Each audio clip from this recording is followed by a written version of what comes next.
Bismillahirrahmanirrahim. Assalamualaikum warahmatullahi wabarakatuh.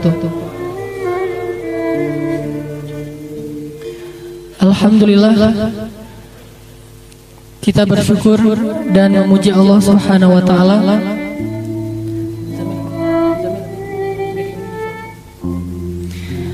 Kita bersyukur dan memuji Allah Subhanahu wa taala atas limpahan nikmat dan rahmatnya kepada kita, yang dengan nikmat itu kita akhirnya bisa menjadi seorang hamba yang bisa melaksanakan ketaatan demi ketaatan, dan itu murni karena anugerah dan karunia dari Allah Subhanahu wa taala. Jadi salah satu hal yang perlu kita syukuri itu adalah kesolehan yang Allah berikan kepada kita, yang kalau kita lihat Allah memilih di antara hambanya, dan Allah maha bijaksana untuk melihat apa alasan Allah memilih kita, sehingga di antara sekian banyak hambanya kita dipilih menjadi salah satu di antara orang yang duduk di dalam rumah Allah dan dalam majelis ilmu. Itu perlu kita syukuri, karena dengan kita mensyukuri nikmat itu, Allah Subhanahu wa taala akan menambahkan nikmat-nikmat yang lain. Salawat dan salam semoga terlimpahkan bagi Nabi kita, Nabi besar Muhammad sallallahu alaihi wasallam.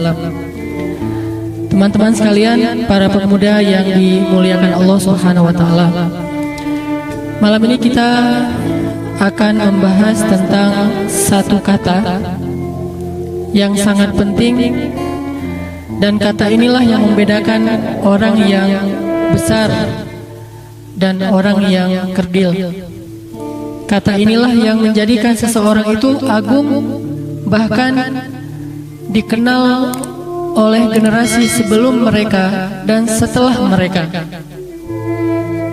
Generasi itu adalah generasi yang dikenal oleh umat sebelum mereka dan umat setelah mereka. Tidak ada umat atau generasi yang seperti ini, dikenal oleh orang sebelum mereka dan sesudah mereka. Siapa mereka?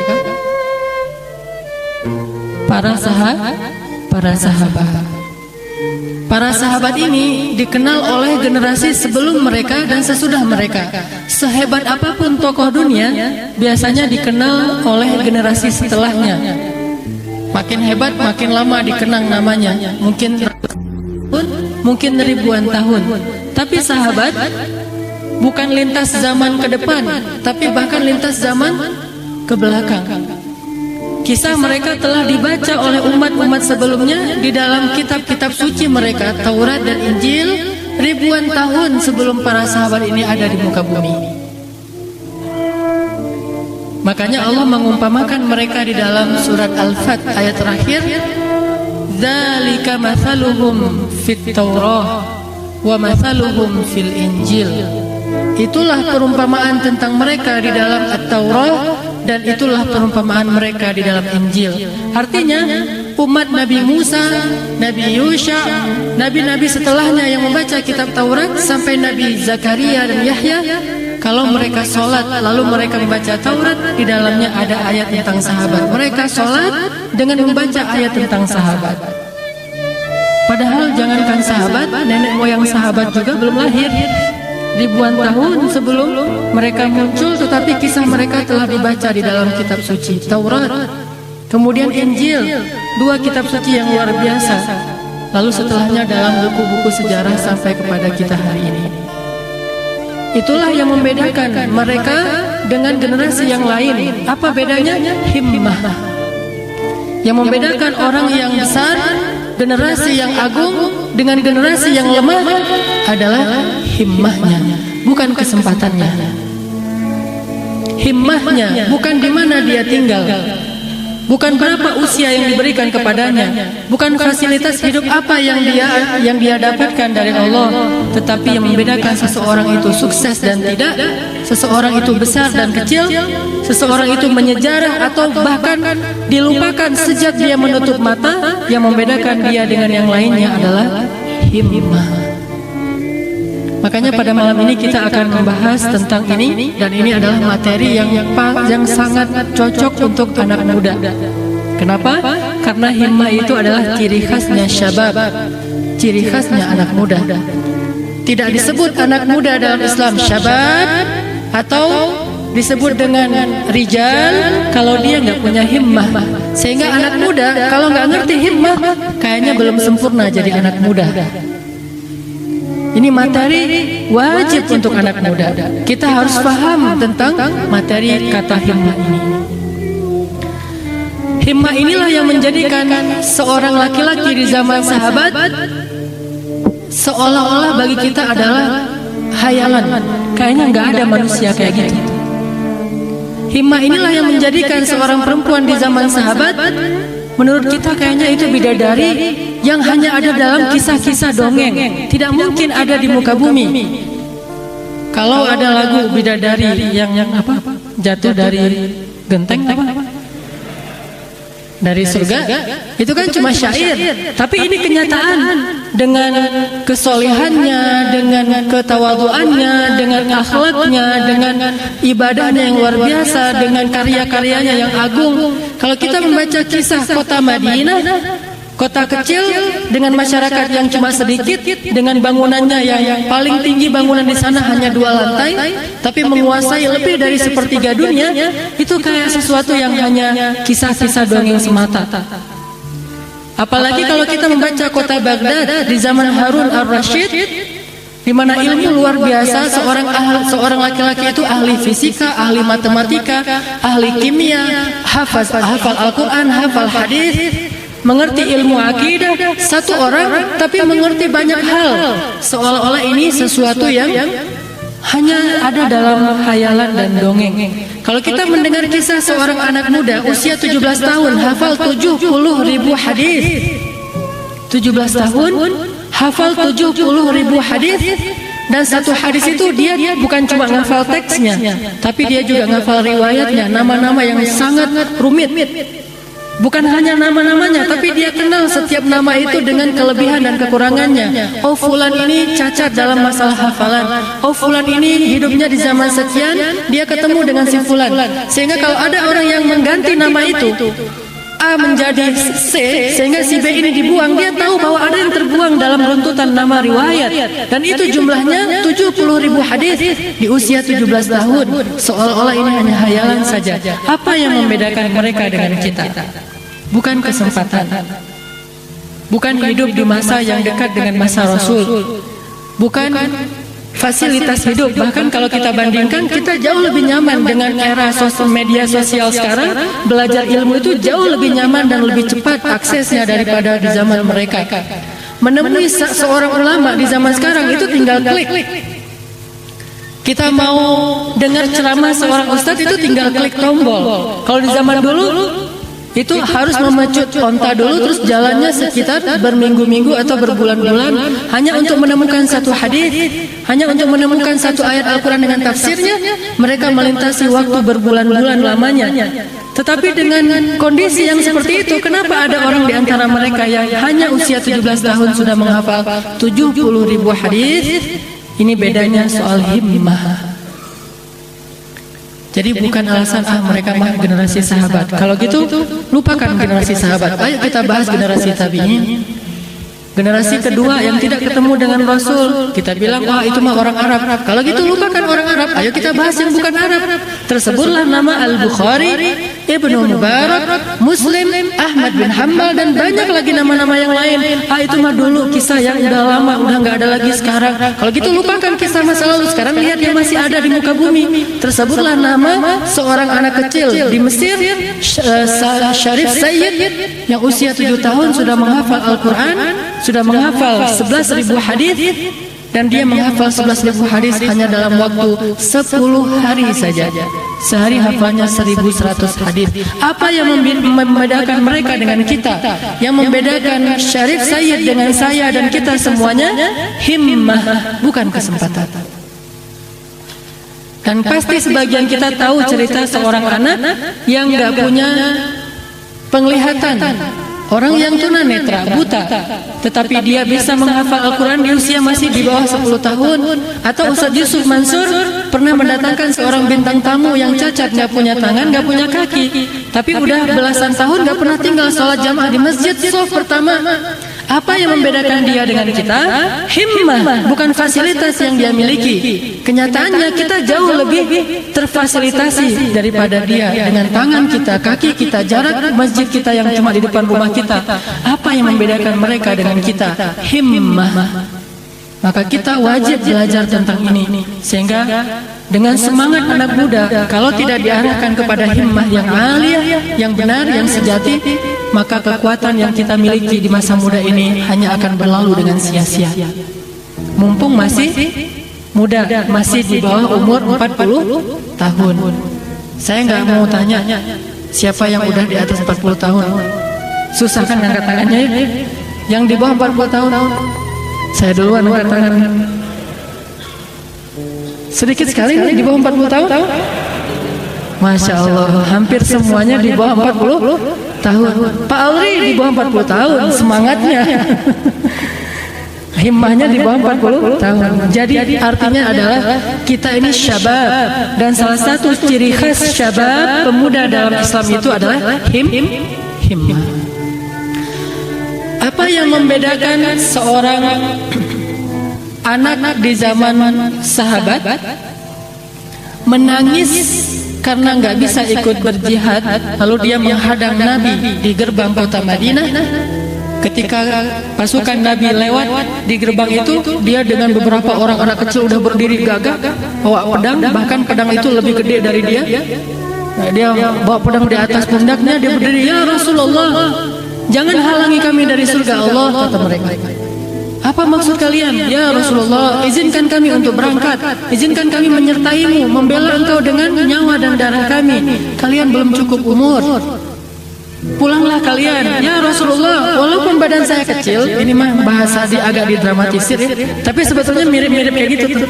"Ya Rasulullah, walaupun badan saya kecil, saya bisa mengalahkan yang tua-tua atau yang lebih besar dari saya." Akhirnya karena udah terlalu maksa, Rasulullah menyuruh mereka duel dengan beberapa orang sahabat. Kalau bisa ngalahin, mereka boleh ikut. Hanya sebagian kecil mereka yang bisa mengalahkan sahabat yang lebih dewasa, dan mereka bisa ikut. Sebagian besarnya gak bisa, akhirnya mereka disuruh pulang. Pulanglah mereka dengan menangis.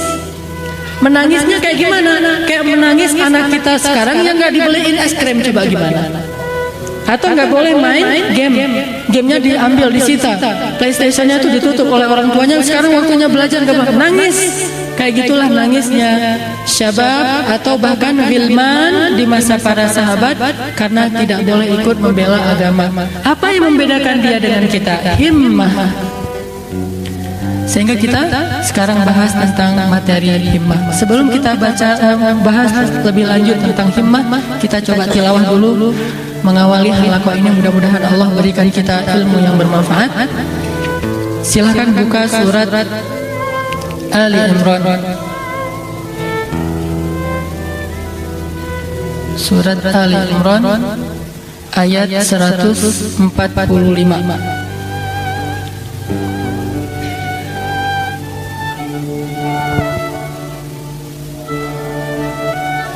Surat Ali Imran ayat 145.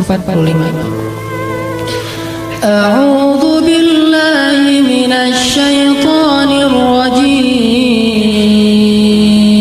Silakan.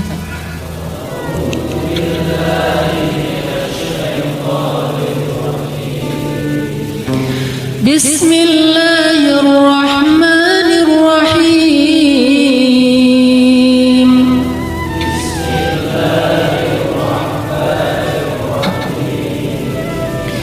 Wa ma kana li nafsin an tamuta illa bi'idnillahi kitaban muajjala.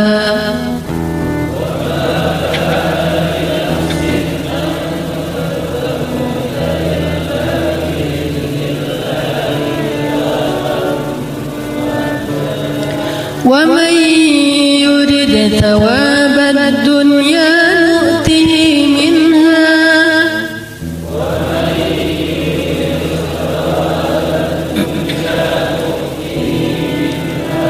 ومن يرد ثواب الآخرة نؤته منها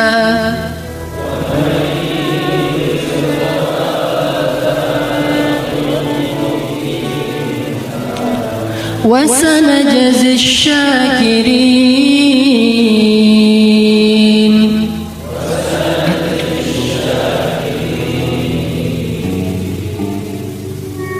Sadaqallahul Azim. Sahabat-sahabat sekalian, himmah, apa itu himmah? Saya nggak tahu terjemahan yang tepat dengan bahasa Indonesia terhadap makna himmah. Cuma mungkin himmah ini mirip-mirip dengan istilah obsesi. Kalau cita-cita bahasa Arabnya amal, bukan himmah. Kalau tekad bahasa Arabnya azam, bukan himmah. Tapi kalau himmah ini lebih mirip dengan istilah obsesi. Walaupun saya nggak tahu apakah itu sudah persis atau tidak. Kalau namudaj, kalau analoginya, himmah itu seperti orang yang terobsesi terhadap sesuatu, sehingga dia punya azam, punya tekad, punya kekuatan, dan dia bahagia, dia excited untuk mendapatkan apa yang dia inginkan, itu obsesi. Kalau di sini misalnya ada teman-teman yang sebagian mungkin senang musik katakanlah. Bagi dia itu musik itu adalah obsesi. Sehingga kalau dia misalnya pusing, yang bisa menghilangkan pusingnya, galaunya itu adalah dia dengar musik, atau dia main gitar, atau dia mengarang lagu-lagu baru misalnya. Bagi yang obsesinya adalah musik. Kalau yang obsesinya adalah kuliner, maka dia akan tahu banyak tentang tempat-tempat makanan yang enak dengan berbagai macam jenis rasa yang paling terkenal dan seterusnya, dan itu selalu membuat dia excited, dan tidak ada halangan bagi dia untuk mendapatkan apa yang dia inginkan. Malam-malam pun dia bisa keluar rumah untuk mencari katakanlah sekedar nasi goreng, karena emang dia senang banget dengan nasi goreng. Bahkan dia rela membayar mahal. Ada orang yang bayar dengan satu piring makanan, hanya satu porsi, bisa sampai ratusan juta. Bahkan ada satu burger yang harganya hampir 1 miliar. Burger harganya hampir 1 miliar. Kalau kita mau pilih burger atau pilih uangnya, berarti obsesi kita adalah uang, bukan kuliner. Kalau yang obsesinya kuliner, dia makan malah milih kulinernya dengan burger 1 miliar. Kemudian uang 1 miliar, dia milih yang mana? Dia milih burger. Dia pengen ngerasain gimana harga rasanya burger yang 1 miliar. Atau daging sapi wagyu yang harganya satu porsi itu 700.000. Dia nggak merasa saya ngeluarin uang 700.000 hanya dengan satu potong daging kecil. Begitu juga bagi yang obsesinya batu akik. Keliling dunia untuk mencari batu akik yang kayak gini. Dia belajar tentang batu akik, dia nambah wawasan tentang batu akik, dia baca buku-buku tebal referensi seputar batu akik, ketemu dengan teman-teman, ngobrolin batu akik, pakai batu akik sampai 10, kalau perlu 20, masing-masing jari itu 2. Kenapa? Ini namanya himmah. Keinginan yang membuat dia terobsesi, yang membuat dia merasa bahagia. Disitulah passion dia, disitulah excitednya, disitulah happiness bagi dia, disitulah segala sesuatu yang menjadikan dia itu bergairah dalam hidup itu adalah obsesinya. Atau di sini mungkin ada anak skateboard misalnya. Bagi dia, bagi seorang PV Permana, dulu skateboard itu dan mungkin sampai sekarang adalah himmahnya, obsesinya. Sehingga kalau dia punya masalah yang membuat dia tidak nyaman, maka dia akan cari tempat skatepark, dia main skateboard. Kalau perlu mungkin manuvernya lebih dahsyat daripada ketika dia nggak punya masalah. Pelampiasannya kepada skateboard. Atau mungkin ada yang senang surfing, himmahnya adalah ombak. Obsesinya adalah ombak. Kalau dia udah baca forecast website surfer itu, dan dia lihat ombak lagi bagus nih, cuacanya cerah, ombaknya bagus, anginnya kecil, udah gitu tinggi ombaknya tuh pas banget, wah ini nih pas banget nih. Akhirnya tengah malam pun dia berangkat ke Batu Karas. Siapa tuh? Mana orangnya? Tengah malam atau lagi sakit, bahkan sembuh sakitnya gara-gara ombak. Justru sakit gara-gara ombak tuh nggak pernah muncul. Nah ini namanya himmah, obsesi nih. Banyak hal. Ada yang obsesinya adalah fashion, terutama bagi kalangan cewek-cewek nih. Obsesinya adalah tampil cantik, menarik, kalau perlu nanti jepret masuk.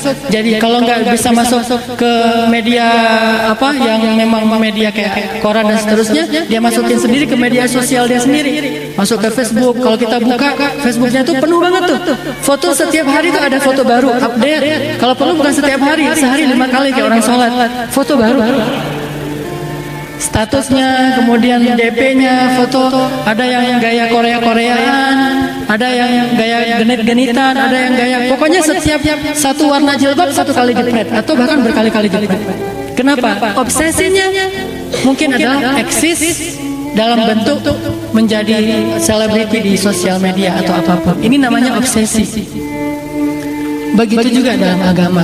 Himmah itu adalah obsesi. Ketika seseorang punya himmah yang aliyah, yang tinggi, maka tidak ada penghalang bagi dia untuk bisa mendapatkan apa yang dia inginkan. Ini kekuatan yang paling besar yang dimiliki, terutama oleh syabab. Sedikit sekali himmah yang tinggi ini ada pada diri orang tua, sedikit sekali, tapi ada. Rata-rata kisahnya tentang syabab. Di antara kisah himmah yang tinggi ini adalah, pertama pastinya adalah himmahnya Rasulullah SAW. Coba kira-kira apa himmah tertingginya Rasul yang pernah kita tahu dari membaca sejarah beliau? Obsesi paling tingginya Rasulullah itu salah satunya, walaupun banyak. Apa kira-kira?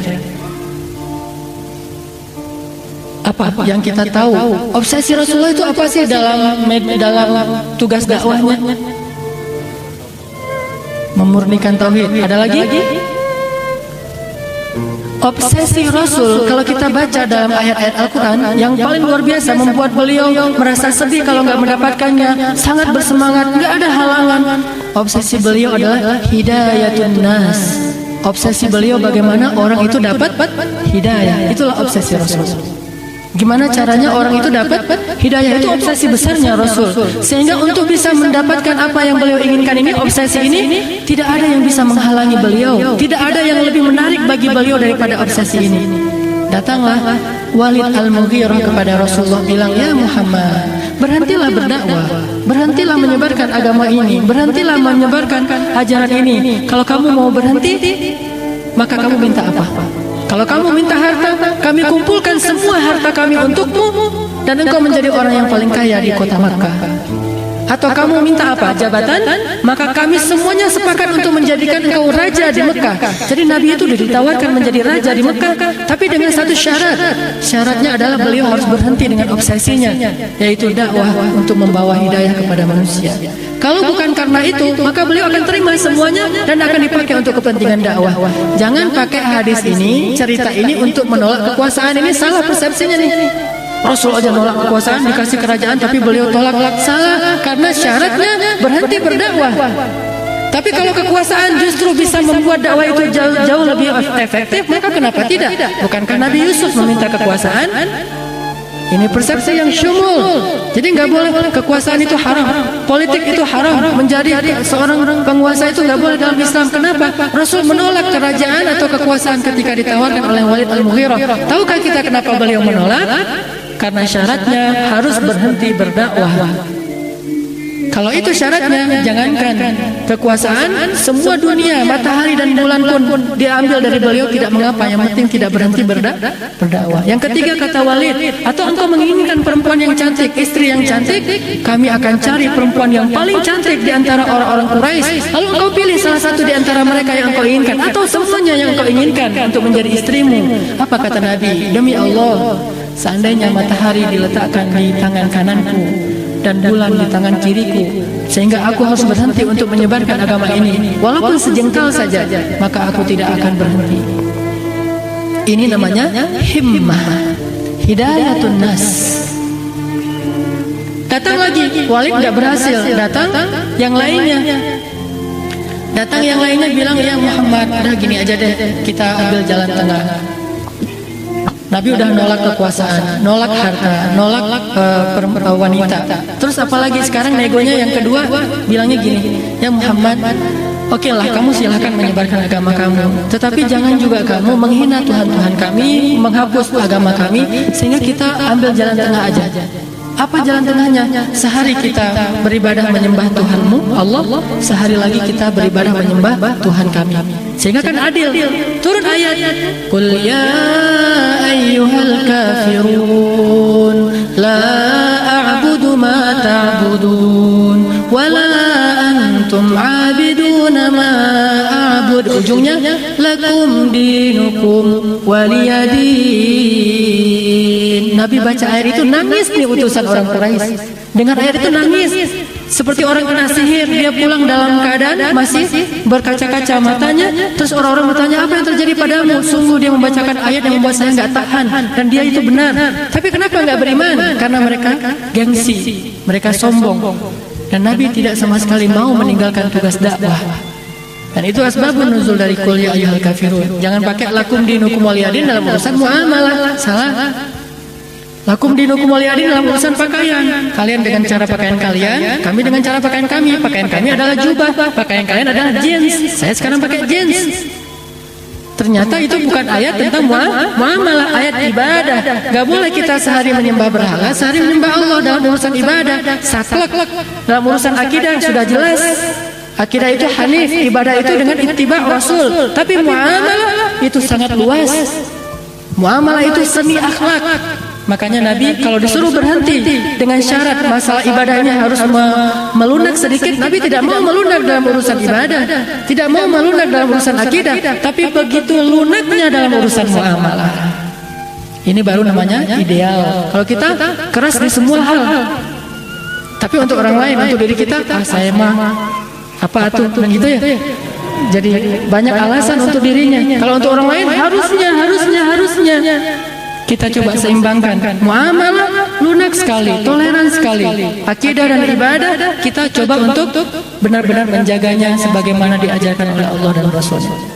Ini obsesi Rasul membawa hidayah kepada manusia. Nanti lihat lagi ketika Rasulullah menyebarkan agama ini ke Taif. Dan kita tahu kejadian yang di Taif, beliau dilempari, beliau dikejar-kejar, beliau diusir, malah mau dikeroyok rame-rame.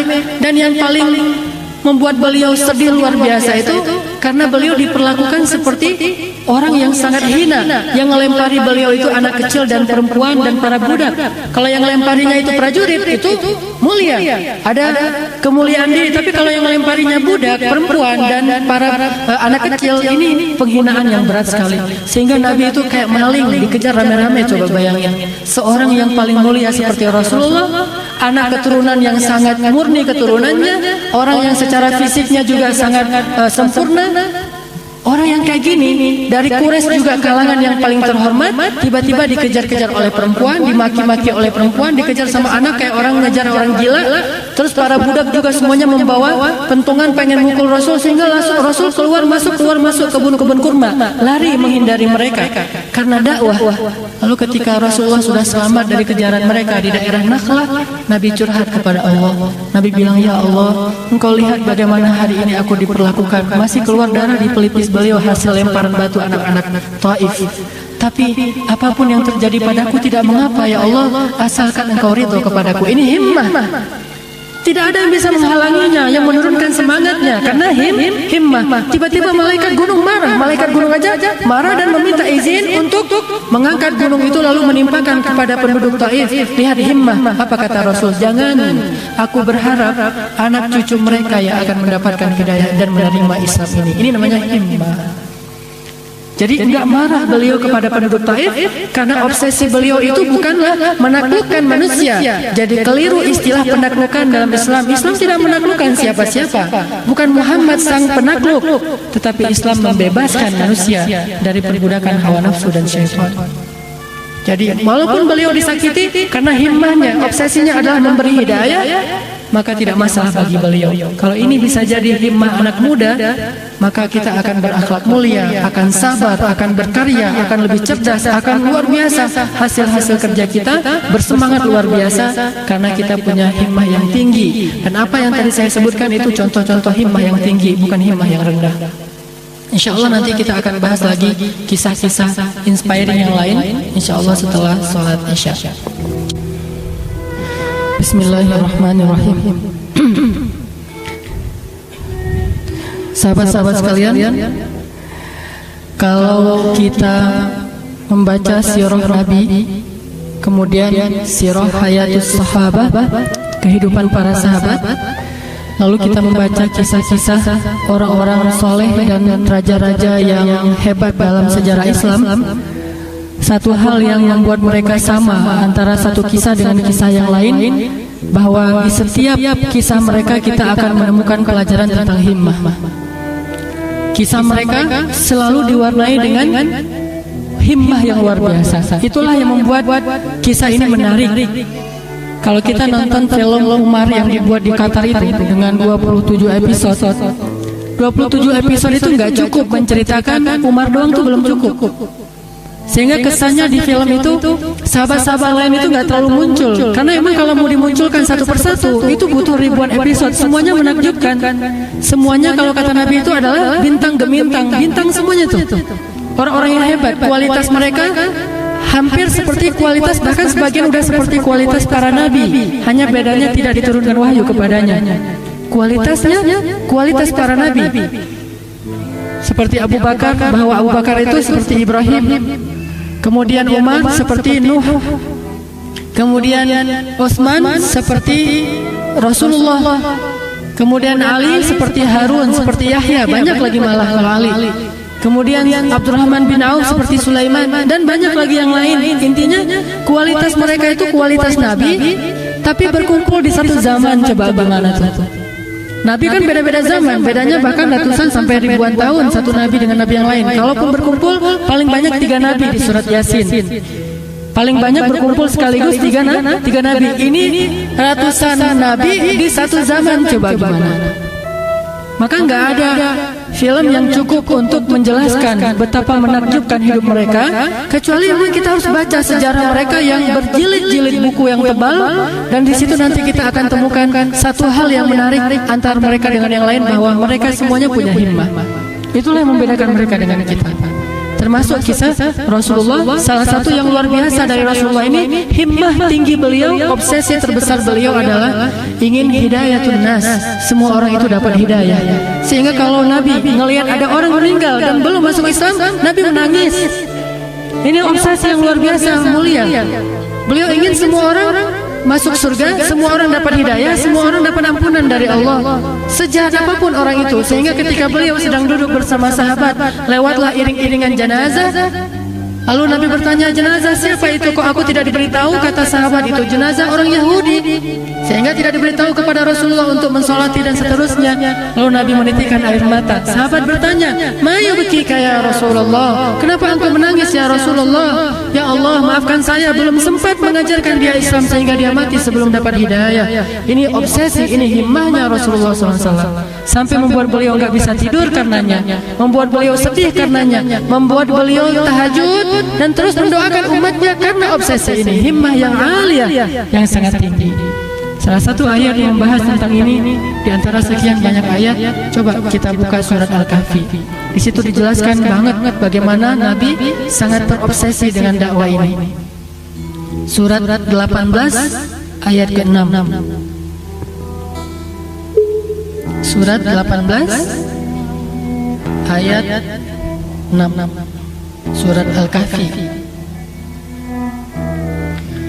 Bismillahirrahmanirrahim.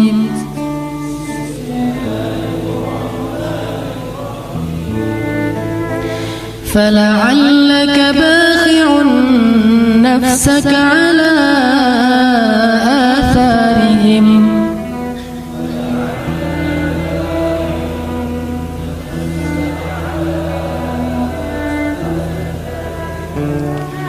إِن لَّمْ يُؤْمِنُوا بِهَذَا الْحَدِيثِ أَسَفًا.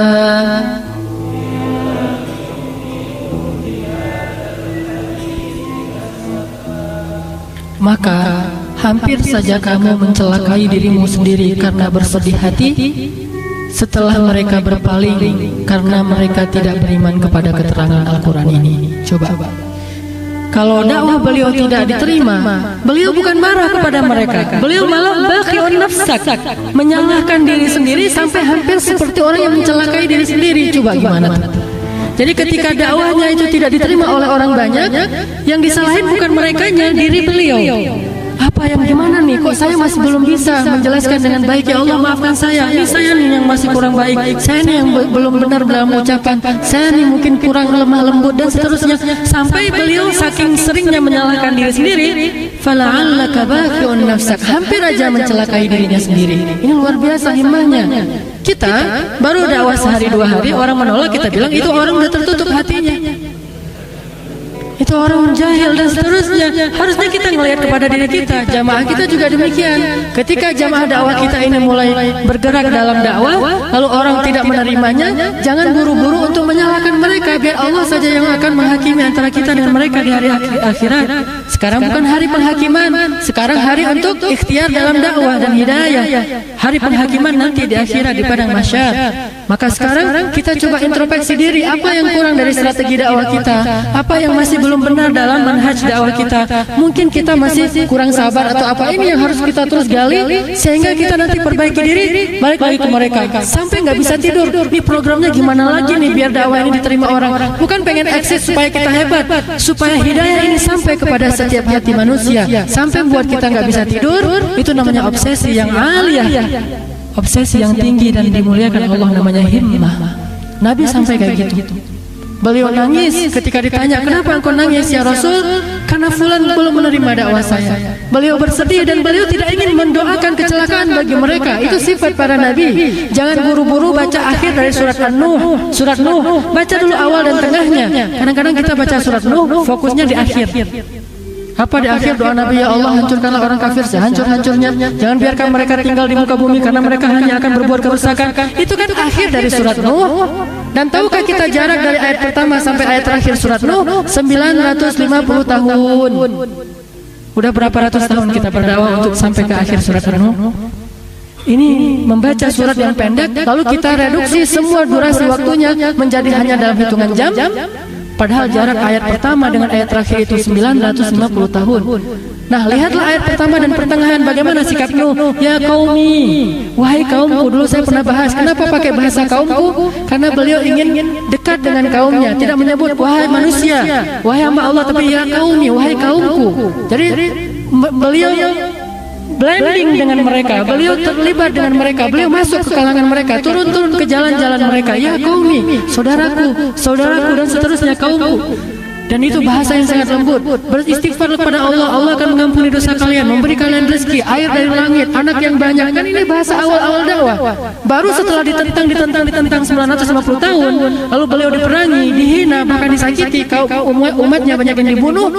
Baru terakhir ketika Allah sudah menutup pintu hidayah, Nabi masih bilang apa Nabi Nuh? Ya Allah, jangan tutup dulu pintu hidayah. Lalu apa kata Allah? Ya Nuh, janganlah engkau mendebat kami, kata Allah. 950 tahun Allah tutup pintu hidayah, Allah suruh Nuh buat kapal untuk berlayar karena akan terjadi banjir besar, masih tawar. Ya Allah, jangan dulu, masih ada beberapa orang yang saya pengen ketemu dengan dia, mungkin dia mau menerima hidayah, tinggal satu step terakhir, tapi Allah sudah tutup. Kata Allah, janganlah kamu mendebat kami ya Nuh, kami lebih tahu siapa yang berhak mendapatkan hidayah. Baru dengan rasa sedih, Nabi Nuh akhirnya berhenti berdakwah dan fokus membuat kapal. Itu 950 tahun, bukan hari pertama ditentang buat kapal. Enggak. Baru hari pertama udah hijrah aja, pergi. Enggak, 950 tahun. Itu jarak dari ayat pertama ke ayat terakhir dari surat Nuh. Baru nanti doanya, ya Allah hancurkanlah mereka sehancur-hancurnya. Bahkan walaupun berdoa kayak gitu, muncul juga rasa tidak tega beliau. Dalam keadaan berdoa kayak gitu udah marah, dan marah yang sudah dibolehkan dalam agama. Tapi ketika ngelihat kaumnya dalam keadaan tenggelam, beliau panggil lagi mereka, termasuk anaknya, wahai anakku, naik.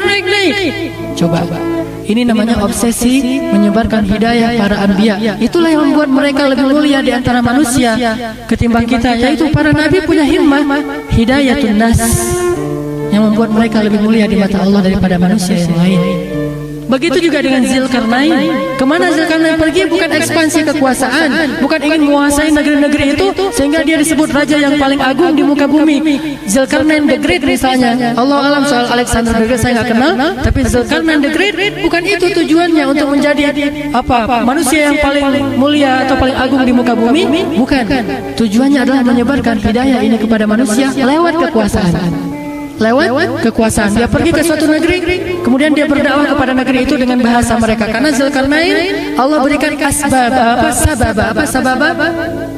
bakat. Sababa itu bakat. Dia punya min kulli syai'in sababa, segalanya dia punya bakat. Jadi multi talent itu Zulkarnain. Nggak ada yang orang bisa dan dia nggak bisa tuh nggak ada. Semua yang orang bisa dia bisa. Hanya butuh waktu sebentar aja. Bahasa, dia ketemu dengan suatu kaum, coba dengerin sebentar bahasa mereka, langsung bisa ngomong lancar. Udah berapa lama kita belajar bahasa Arab? Nggak Zulkarnain banget ya? Zulkarnain mah dengar sekali orang ngomong bahasa Arab langsung bisa. Bahasa Cina yang paling sulit juga langsung bisa. Sampai bahasa yang orang lain nggak ada yang tahu di muka bumi kecuali suku itu, Zulkarnain bisa dalam hitungan menit. Mujizat yang Allah berikan kepada Zulkarnain, karamah. Tetapi semua itu dipakai bukan untuk sayalah Zulkarnain, bukan. Nama dia besar bukan oleh orasinya, bukan oleh tulisannya bahwa nama saya Zulkarnain, saya biodata, CV, bukan. Besarnya nama dia karena himmah yang aliyah, sehingga kemudian disebut dalam Al-Quran dan Nabi menyebutnya dalam hadis. Himmahnya mengajarkan manusia tentang agama Allah lewat kekuasaan yang dia miliki. Sehingga siapa yang beriman, maka dia membantu mereka. Yang tidak beriman, maka dia ajarkan. Kalau mereka menentang, maka dia perangi karena dia penguasa yang besar. Kalau mereka berbuat zalim, maka dia bertarung dengan mereka secara fair di medan peperangan, bukan menzalimi dan menindas mereka. Zulkarnain, apa yang mereka butuhkan? Sakit, Zulkarnain jadi dokter. Mereka butuh bangunan yang bagus, Zulkarnain jadi arsitek dan seorang ahli bangunan. Semuanya diberikan oleh Allah supaya dia bisa hidayatun nas, membawa hidayah kepada manusia. Inilah Rasul, inilah orang-orang soleh sepanjang sejarah, dan selalu ada cerita hikmah ini. Coba buka lagi surat Al-An'am, surat ke-6 ayat 33. Surat ke-6 ayat 33. Bismillahirrahmanirrahim.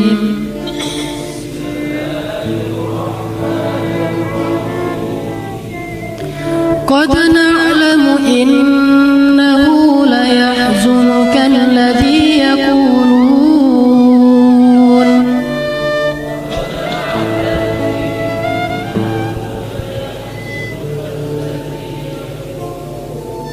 فإنهم لا يكذبونك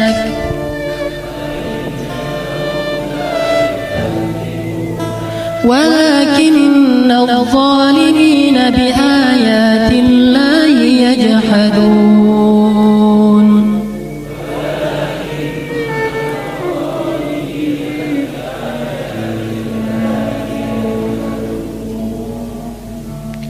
Apa kata Allah di sini? Sungguh kami tahu Muhammad, betapa engkau sedih, betapa hatimu itu sedih karena ucapan-ucapan mereka yang mendustakan agama ini. Tetapi mereka tidak mendustakan engkau, mereka hanya zalim dan mengingkari ayat-ayat Allah. Coba, sedihnya Nabi bukan karena mereka bilang Nabi itu gila, terus gara-gara ucapan gila Nabi jadi sedih, bukan. Nabi jauh dari sifat seperti ini. Ini orang yang mengutamakan diri sendiri. Dia merasa sedih dan merasa bahagia kalau dihina atau dipuji. Nabi bukan itu yang beliau sedihkan. Yang beliau sedihkan karena mereka menentang, hati mereka semakin keras, itu yang beliau sedihkan.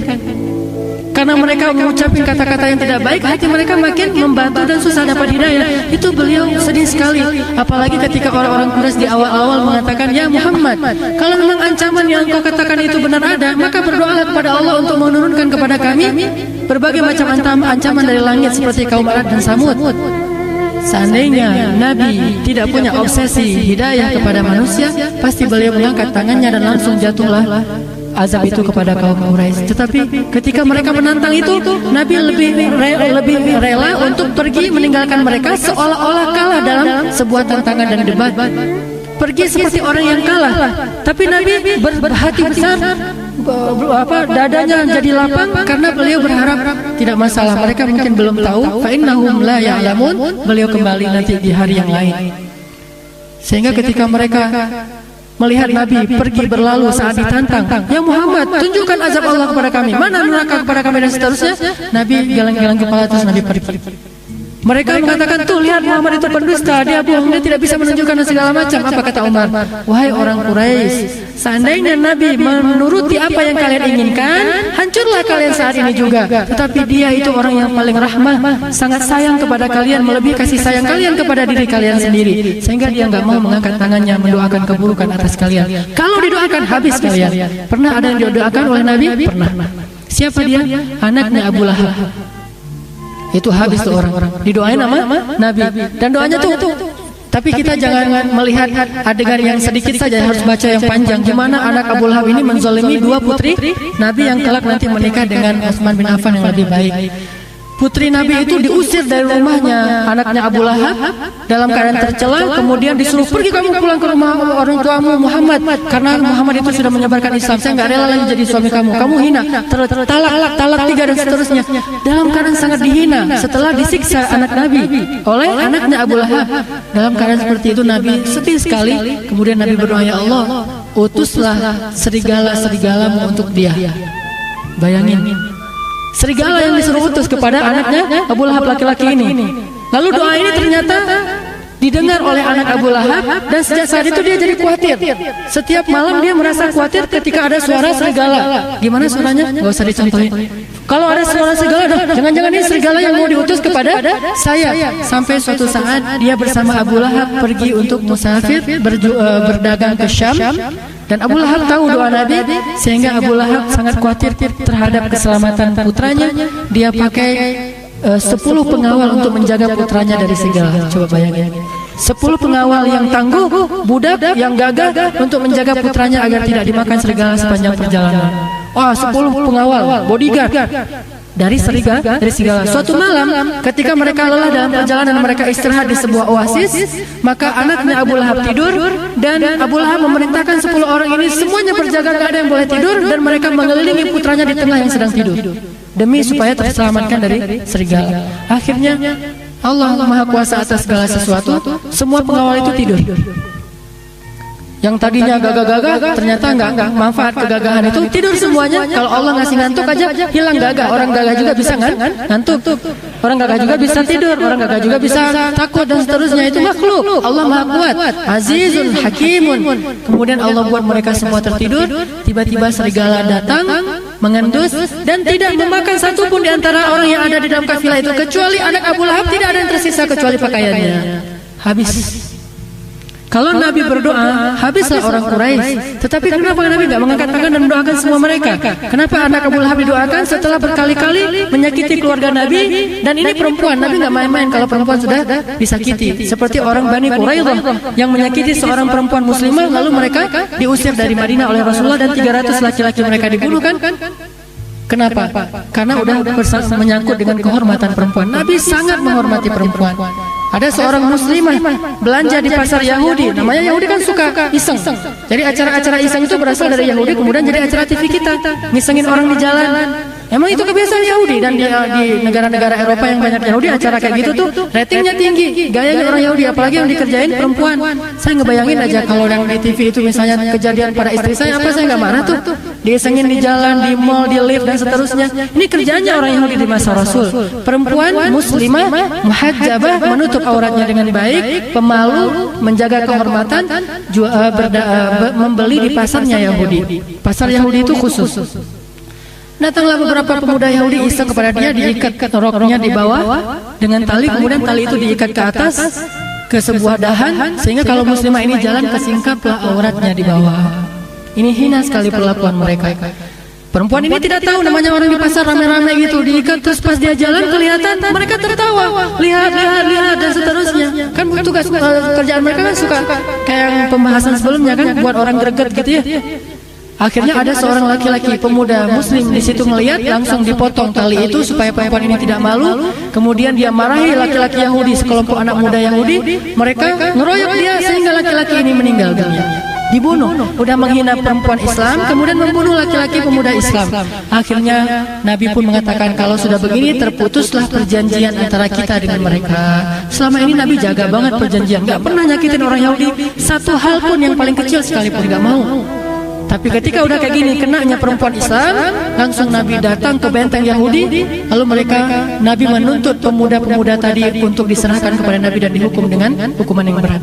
Ternyata orang Yahudi nggak mau nyerahin. Tidak, siapa yang buat kayak gitu? Itu fitnah. Biasalah mereka suka kayak gitu, membalikan fakta. Kemudian Nabi mengatakan, kalau kalian tidak mau menyerahkan dia, maka kalian menanggung dosanya. Apakah kalian siap? Mereka mengatakan, kami semuanya siap. Dikepunglah benteng itu beberapa lama. Setelah mereka kehabisan makanan, akhirnya mereka keluar sendiri. Tapi keluarnya dengan membakar rumah-rumah mereka supaya Nabi tidak mendapatkan manfaat dari rumah itu. Membakar kebun-kebun mereka, kerjaan mereka sendiri.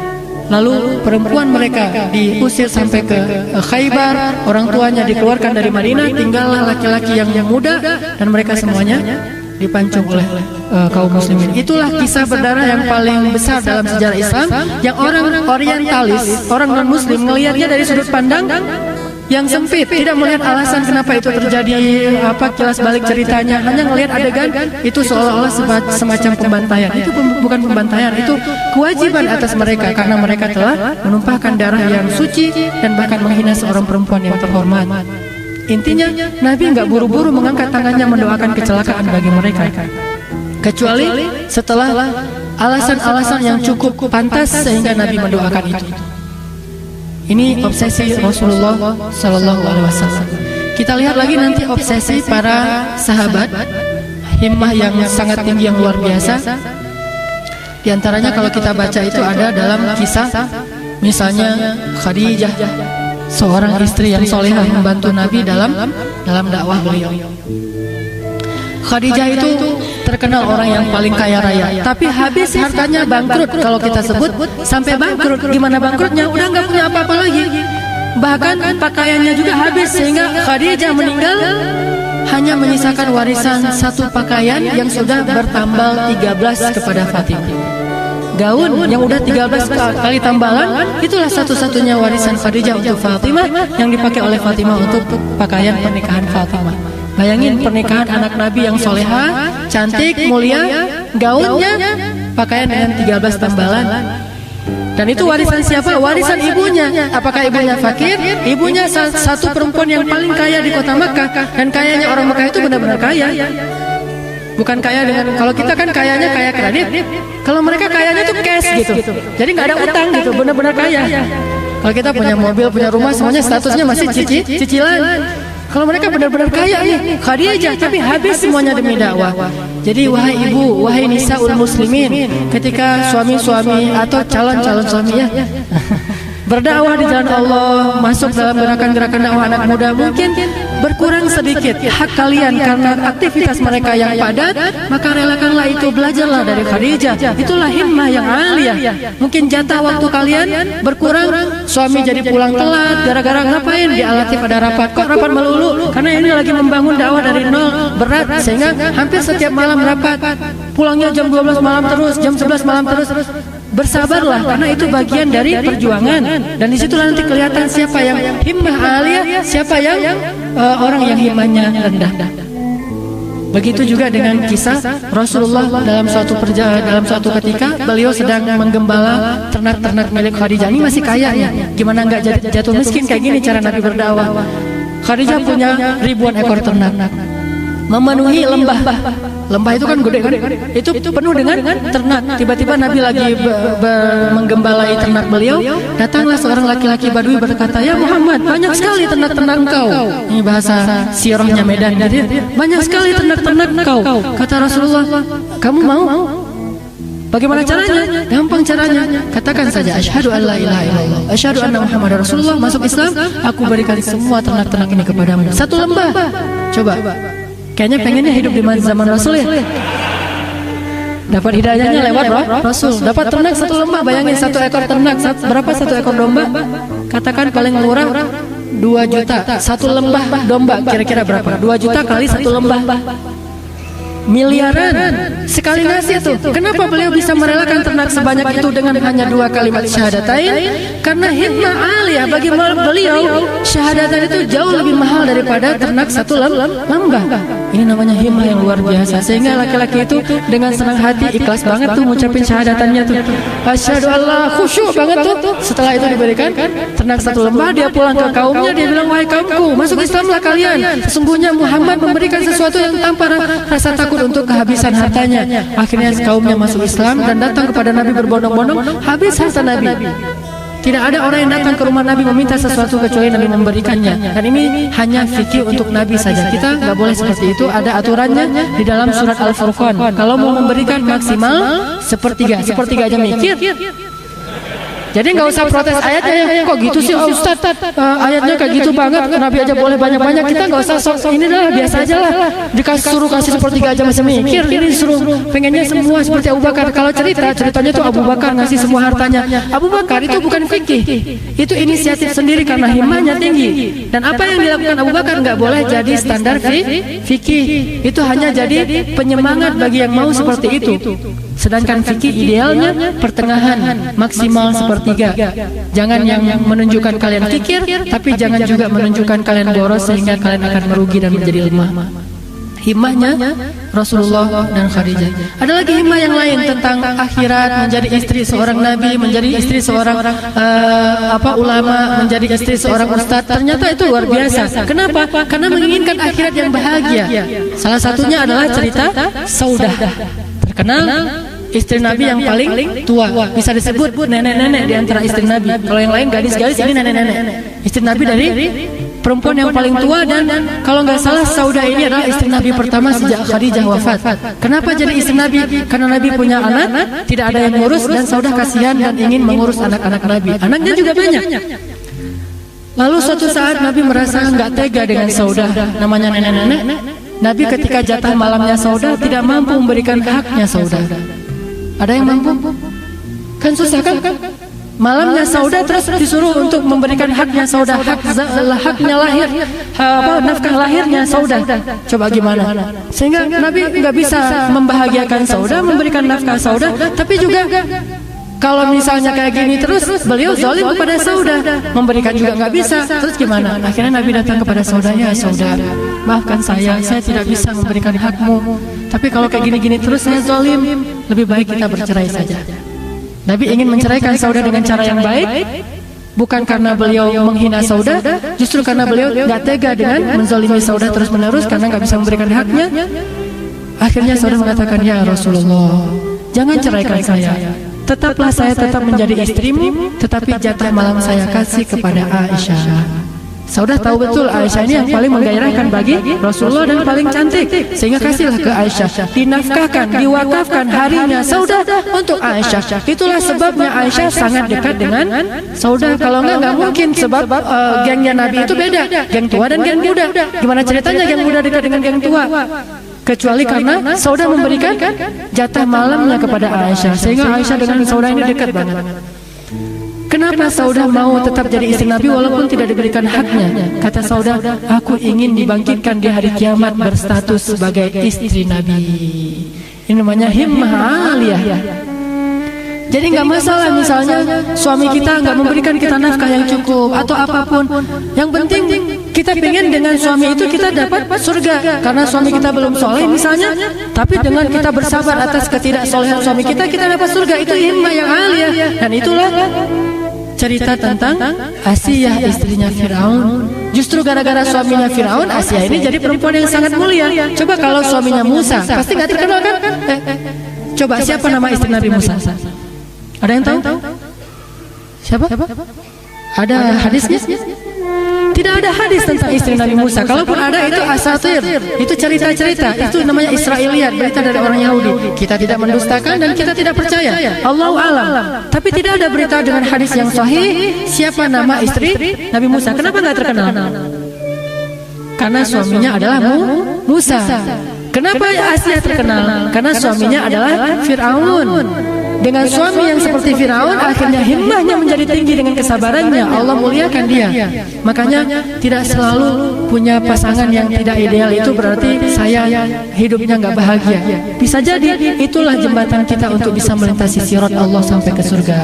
Bersabarlah, himmah aliyah menginginkan surga sehingga tidak masalah kalau diuji di dunia dengan pasangan dan seterusnya. Ada lagi seorang sahabiat yang terkenal juga punya penyakit yang kalau lagi kambuh itu hilang kesadaran kan?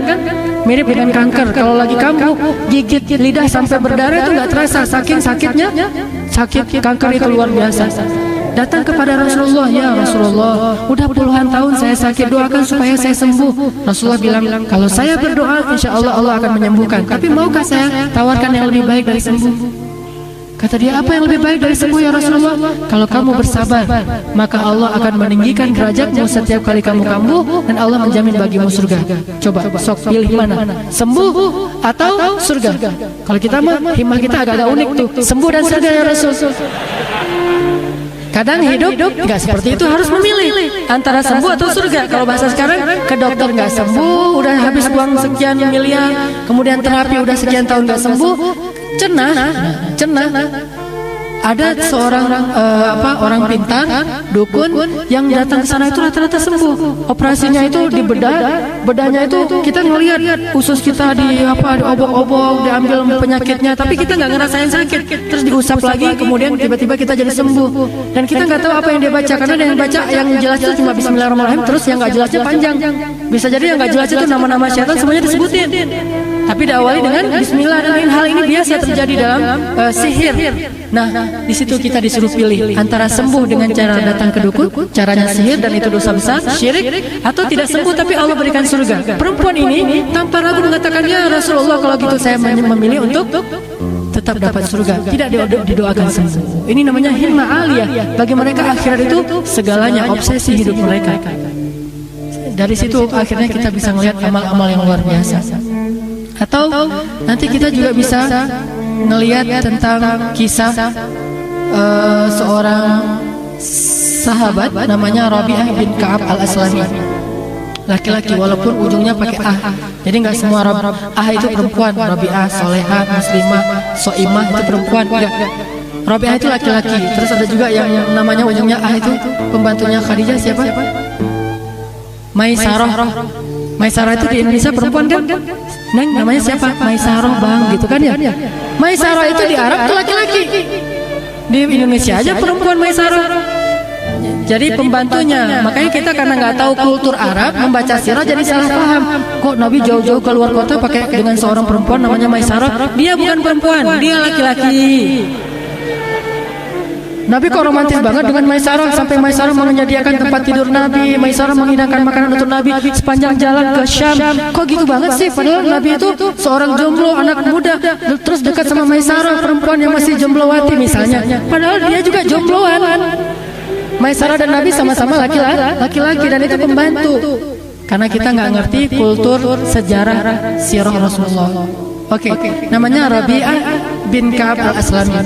Dia sering banget membantu Nabi, sukarela, dan gak pernah dibayar karena Nabi gak punya apa-apa untuk membayar. Nabi gak enak hati sama Rabi'ah. Kemudian Nabi tanya, ya Rabi'ah, sel, minta sesuatu maka akan diberikan apa yang kamu minta. Kan enak banget tuh. Kira-kira kalau kita kayak gitu sama Nabi, kita minta apa? Nabi kalau udah doa itu pasti mustajab. Kira-kira nih apa yang kita minta. Tapi yang jujur ya, jangan. Kalau di sini mungkin kita agak lebay, surga dong Ustaz. Gitu.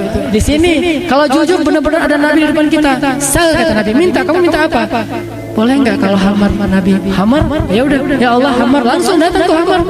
Luar biasa ya. Boleh nggak kalau ini? Boleh. Atau mungkin bagian jomblo boleh nggak kalau bidadari matanya besar, hidungnya mancung kayak pedang atau apa putih. Rabi'ah al-Aslami, sal, minta apa yang kamu inginkan ya Rabi'ah? Apa kata Rabi'ah? As'aluka murafaqataka fil jannah. Ya Rasul, kalau saya boleh minta, saya minta agar bisa tetap mendampingimu di dalam surga. Ternyata bayarannya itu bukan 1 miliar, 2 miliar, uang, rumah, mobil, segala macam. Surga, mendampingimu, bukan?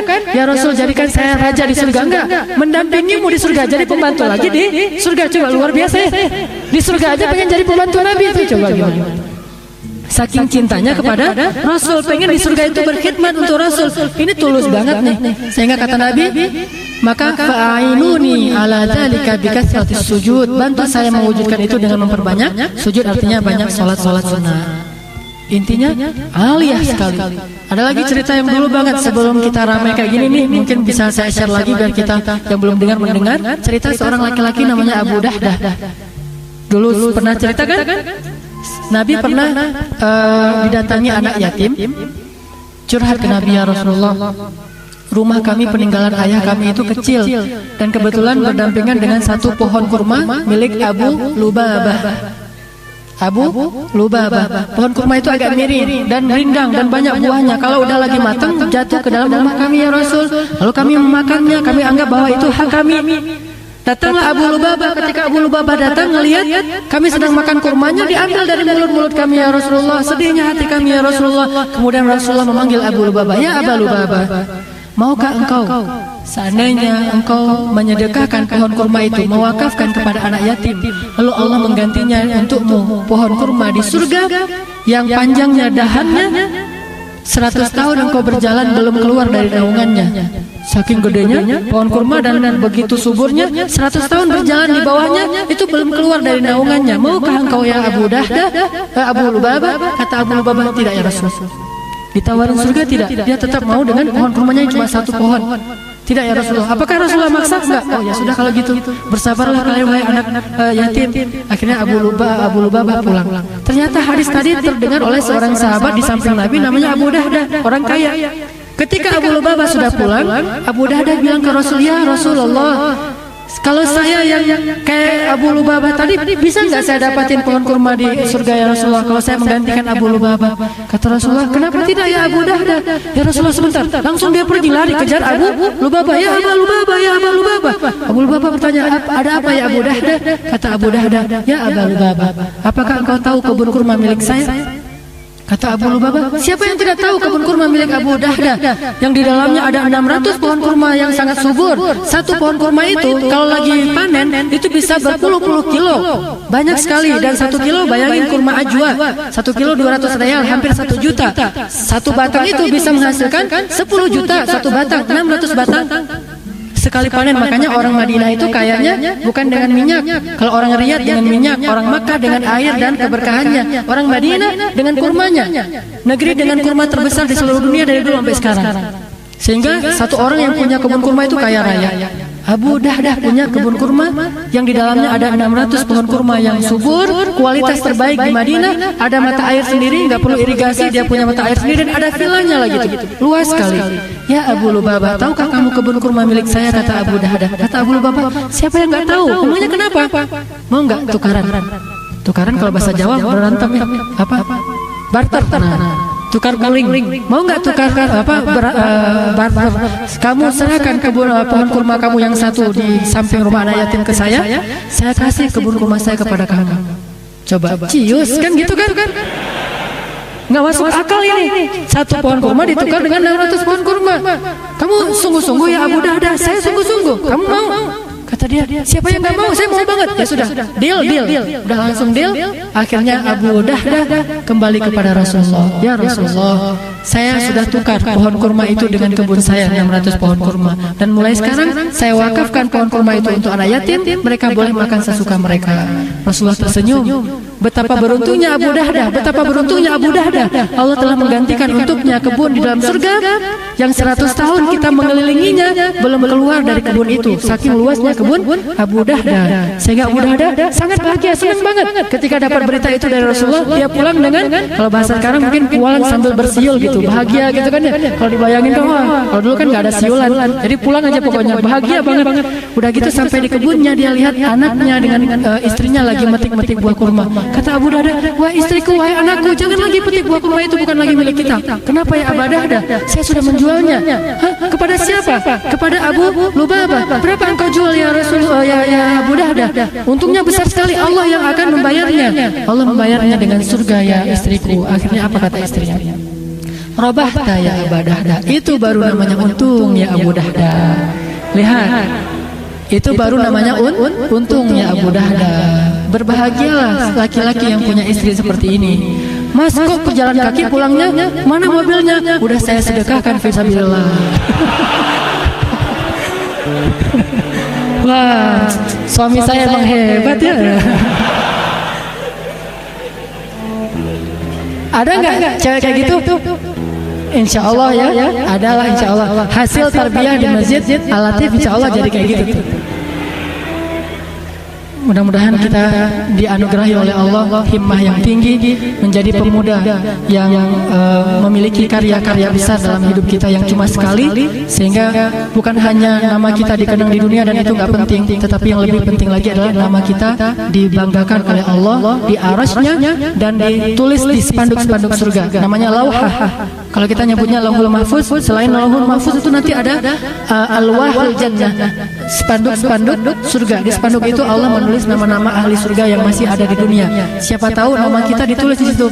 Pas para bidadari masuk surga itu siapa kok namanya keren, namanya Hanan Ataki misalnya ya. Aminin atuh.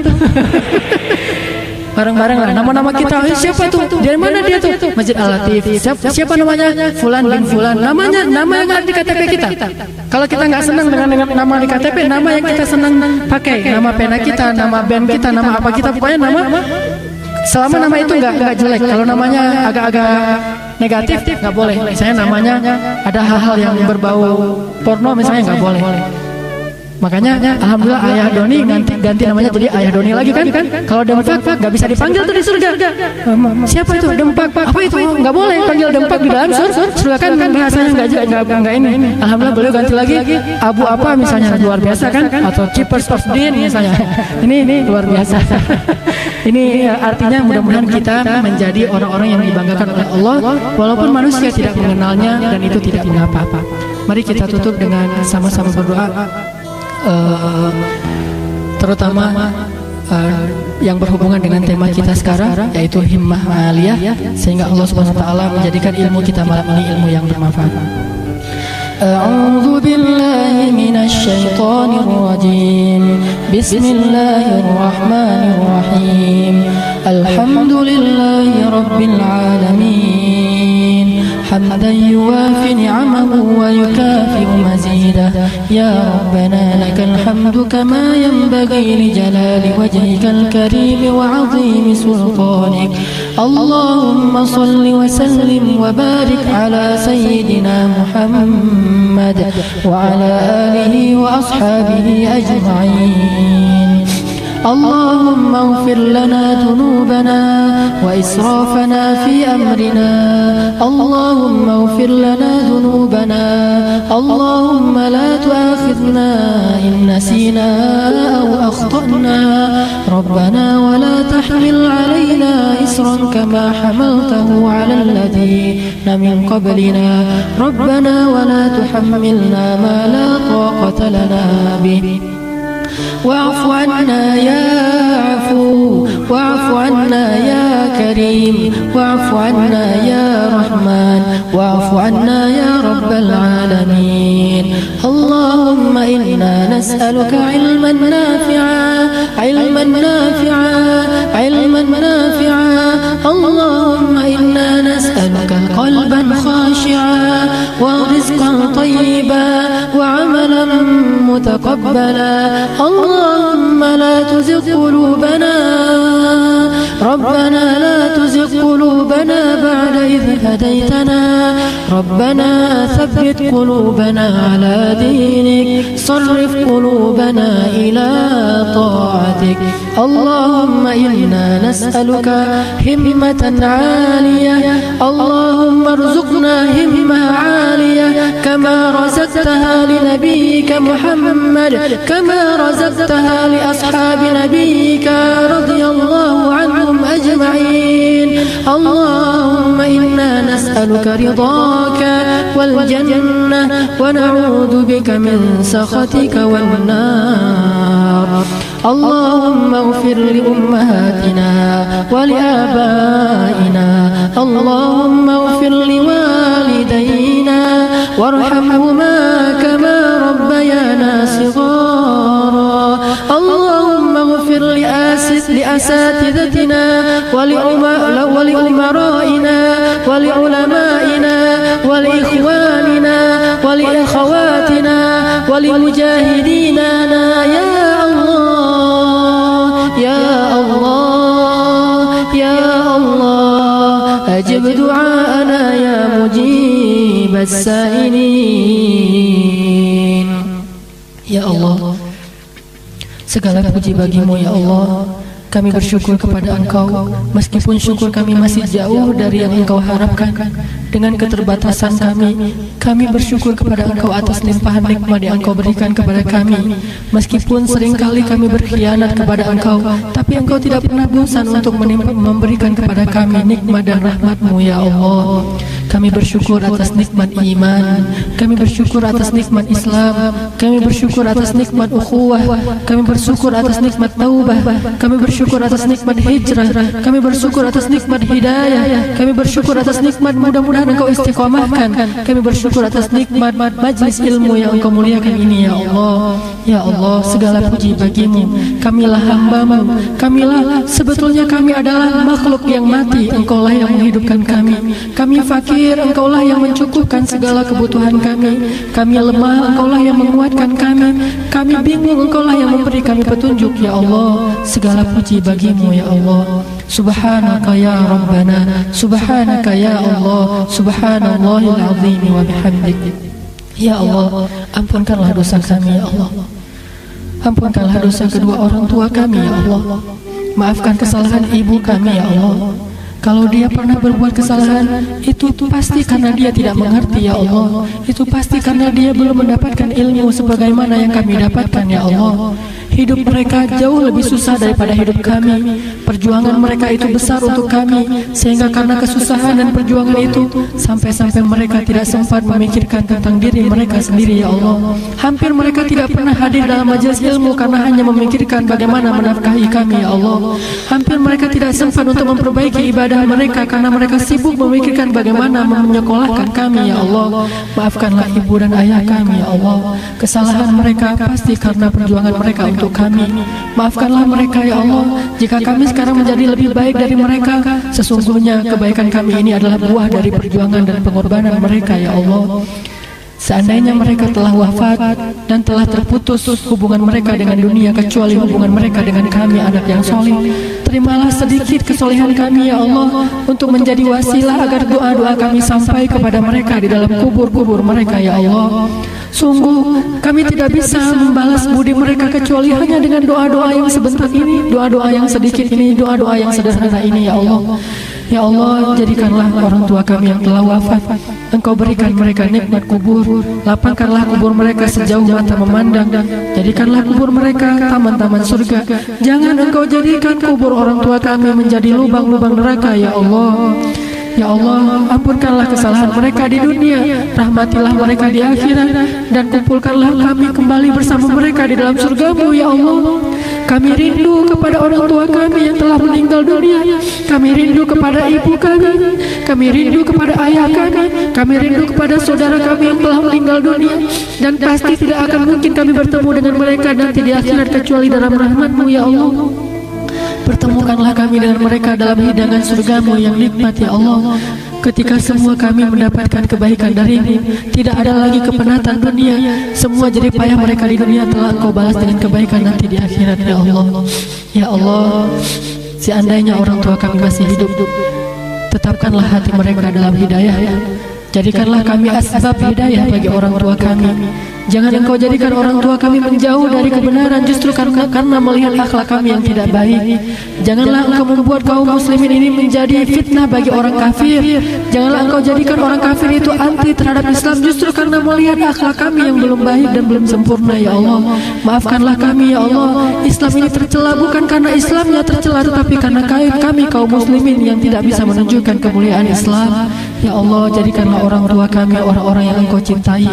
Beri mereka hidayah, beri mereka ketaatan, bimbing hati mereka kepada keridhaan-Mu ya Allah. Ya Allah, berikanlah hidayah kepada pemimpin-pemimpin kami, dan bimbinglah ulama-ulama kami. dan bimbinglah hati-hati kaum muslimin sehingga menjadi orang-orang yang bersaudara karena cinta kepada Engkau ya Allah. Ya Allah, jadikanlah majelis ini majelis yang Engkau rahmati, dan perpisahan setelahnya perpisahan yang Engkau jaga dari berbagai macam dosa dan maksiat. Ya Allah, kami sangat mengharapkan anugerah himmah yang tinggi kepada kami dari Engkau ya Allah.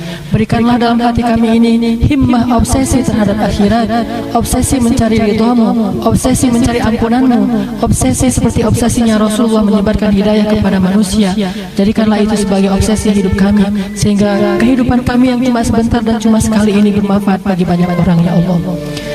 Ampunkanlah dosa kami dan kesalahan kami ya Allah. Bantulah kaum muslimin di Palestina, bantulah kaum muslimin di Gaza, bantulah kaum muslimin di Al-Quds dan Yerusalem, bantulah kaum muslimin di Suriah, bantulah kaum muslimin di Irak, bantulah kaum muslimin di Syam, bantulah kaum muslimin di Yaman, bantulah kaum muslimin di Mesir. Kembalikan kekuasaan kaum muslimin kepada yang paling berhak, yaitu ulama-ulama Islam. Ya Allah, bantulah saudara-saudara kami yang terzalimi di Myanmar. Ya Allah, segerakan kemenangan Islam. Jadikanlah Islam ini berkuasa di muka bumi dengan keadilannya, dengan rahmatnya, karena tidak ada yang lebih baik berkuasa dan menyebarkan rahmat itu daripada kaum muslimin. Jadikanlah umat-umat Islam ini menjadi orang-orang yang berpengaruh, sehingga mereka bisa memberikan pengaruh yang positif dan teladan yang baik kepada manusia. Ya Allah, bimbing kami dalam dakwah kami di Masjid Al-Latif. Jadikan dakwah ini sebagai mercusuar dakwah anak muda di seluruh Indonesia. Jadikan Masjid Al-Latif ini sebagai cahaya di antara sekian banyak cahaya-cahaya dakwah yang ada di negeri yang mulia ini. Ya Allah, berkahilah Indonesia ini sebagaimana Engkau pernah memberkahi negeri Baldatun Thayyibatun wa Rabbun Ghafur, yaitu Sabah, dan Engkau berkahi negeri Makkah Al-Mukarramah. Engkau berkahi negeri Al-Aqsa, negeri Al-Quds, dengan keberkahan manusianya, dengan keberkahan dan keberlimpahan rezeki dan nikmat-Mu ya Allah. Ya Allah, tutuplah aurat saudara-saudara kami yang perempuan. Jadikanlah mereka orang-orang yang senantiasa menjaga kehormatan mereka, dan bimbinglah hati mereka agar senantiasa taat kepada Engkau. Jadikanlah anak-anak kami, perempuan-perempuan kami adalah perempuan-perempuan yang mulia, dan jagalah mereka sebagaimana Engkau menjaga rumah-Mu Al-Ka'bah. Ya Allah, jadikanlah istri-istri kami istri-istri yang solehah seperti Khadijah, seperti Saudah, seperti Aisyah, seperti istrinya Abu Dahdah, dan jadikanlah kami seperti Rasulullah, seperti Abu Bakar, seperti Ali, seperti para sahabat-sahabat yang mulia dan orang-orang yang Engkau ridhai ya Allah. Maafkanlah atas kekurangan kami ya Allah, terimalah doa kami ya Allah, dan sedikit amal kami ya Allah ya Rabbal Alamin. Wa sallallahu ala sayyidina Muhammad wa ala alihi wa sahbihi ajma'in, walhamdulillahi rabbil alamin. Subhanakallahumma wa bihamdika, asyhadu an la ilaha illa anta, astaghfiruka wa atubu ilaik. Assalamualaikum warahmatullahi wabarakatuh.